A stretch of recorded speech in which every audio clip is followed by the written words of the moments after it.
भारतीय जनता पार्टी के राष्ट्रीय अध्यक्ष जेपी नड्डा ने कहा कि तीनों कृषि सुधार कानून किसानों की तकदीर बदलने में बड़ी भूमिका निभाएंगे।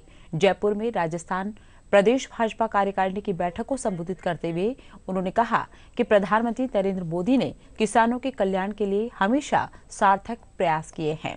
उन्होंने कहा कि विपक्षी पार्टियां और कथित किसान नेता किसानों को गुमराह करने की राजनीति कर रहे हैं।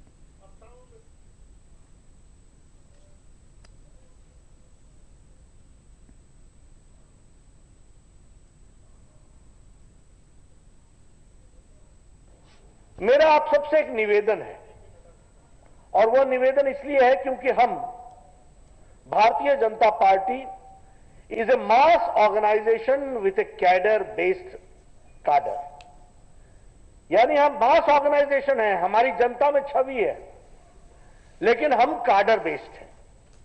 और इसलिए काडर बेस्ड होने के कारण कैडर को मजबूती प्रदान करना यह हमारी जिम्मेवारी बनती है। और इसीलिए जो आह्वान हम सब लोगों ने दिया है, सशक्त मंडल, सक्रिय बूथ और सक्रिय पन्ना प्रमुख, ये 3 लक्ष्य हमको 2021 में पूरे करने हैं। 6 अप्रैल स्थापना दिवस से पहले सभी मंडल सशक्त हो जाए, इसकी हमको चिंता करनी पड़ेगी। दूसरी तारीख है 25 सितंबर, दीनदयाल जी की जयंती।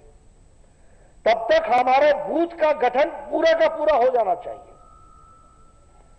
कोई भी बूथ ऐसा नहीं रहना चाहिए जहां हमारी बूथ कमेटी नहीं बनी, और कोई भी बूथ ऐसा नहीं होना चाहिए जहां महिलाएं ना हो, दलित भाई ना हो, ओबीसी ना हो, अति पिछड़ा ना हो, युवा ना हो।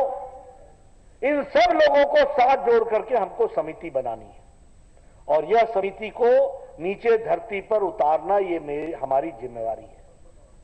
और इसके साथ साथ 25 दिसंबर अटल जी का जन्मदिन, तब तक हमको हर बूथ पर, मैं लंबा टाइम दे रहा हूं आपको ताकि आप ये ना कह सकें कि हमें समय नहीं मिला, 25 दिसंबर तक हर बूथ पर हमको पन्ना प्रमुख, सक्रिय पन्ना प्रमुख बना लेना है। इसके लिए हमको काम करना है।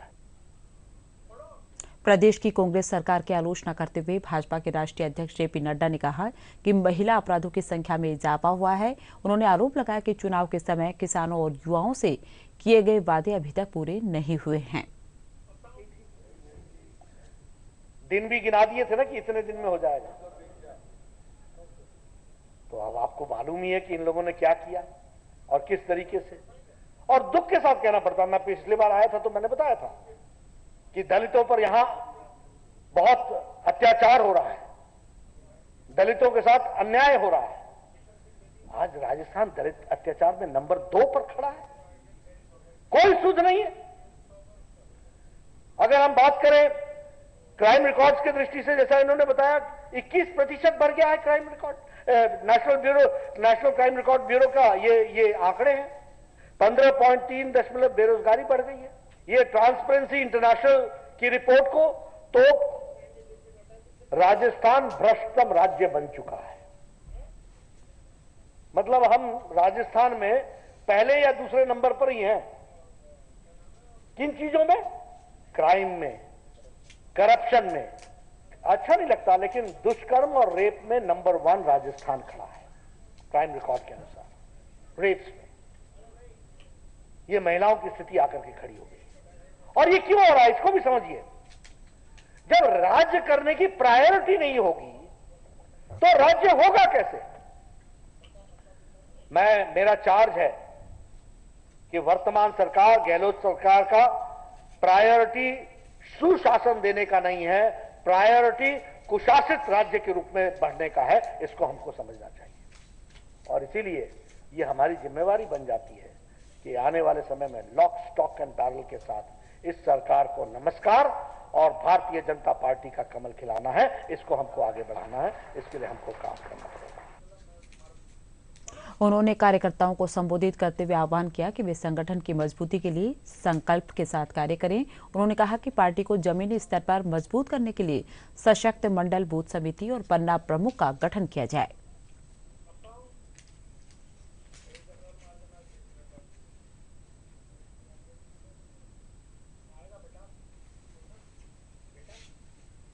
अगर किसान का भला किया है तो प्रधानमंत्री मोदी जी ने किया है, इस बात को हमको ध्यान रखना। आप बताइए, फर्टिलाइजर के लिए लाठीचार्ज होता था कि नहीं होता था? ये नीम कोटेड यूरिया किसने पहुंचाया? ये सॉइल हेल्थ कार्ड किसने पहुंचाया? ये प्रधानमंत्री फसल बीमा योजना किसने पहुंचाई? और ये हमारे अपने प्रधानमंत्री किसान सम्मान निधि 11 करोड़ किसानों को ये काम किसने पहुंचाया?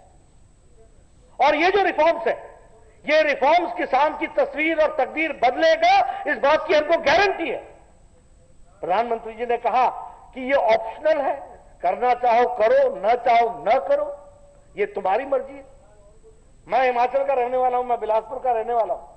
मैं अपना प्रोडक्ट बिलासपुर के जिले से बाहर नहीं ले जा सकता, और एक निब बनाऊं अगर मैं कलम का, तो मैं दुनिया के किसी कोने तक पहुंचा दूं, उसके लिए कोई उसमें रुकावट नहीं है। लेकिन और बता दूं आपको, कई स्थानों पर तो यह है कि आप अपना आरती भी नहीं बदल सकते हैं। अगर आरती नंबर 251 आपका काउंटर है तो आप 290 के पास भी नहीं जा सकते हैं। यह स्थिति ला करके खड़ी हुई है। लेकिन ठीक है, हमारे प्रधानमंत्री जी ने स्पष्ट कहा है, हम वार्तालाप के लिए तैयार हैं। आप इसमें से बताओ क्या चीज इसमें से सुधार करने की जरूरत, हम करेंगे। किसान हमारे अन्नदाता है, उनको मुख्य धारा में शामिल करना हमारी जिम्मेवारी है। लेकिन ये जो राजनीतिक दृष्टि से राजनीतिक नेता रोटियां सेकने का काम और राजनीतिक पार्टियां करती हैं और लोगों को गुमराह करती हैं, हमारी जिम्मेवारी बनती है कि गांव-गांव, घर-घर, एक-एक किसान के पास जाकर के ये बात करनी है कि हमको जो हमने रिफॉर्म्स लाए हैं उससे किस तरीके से भला होने वाला है। इससे पहले पार्टी के प्रदेश अध्यक्ष डॉक्टर सतीश पूनिया सहित अनेक नेताओं ने बैठक को संबोधित किया और संगठन को मजबूत करने पर बल दिया। उन्होंने कहा कि प्रदेश की कांग्रेस सरकार के जन विरोधी नीतियों के खिलाफ 6 मार्च से प्रदेश व्यापी आंदोलन शुरू किया जाएगा।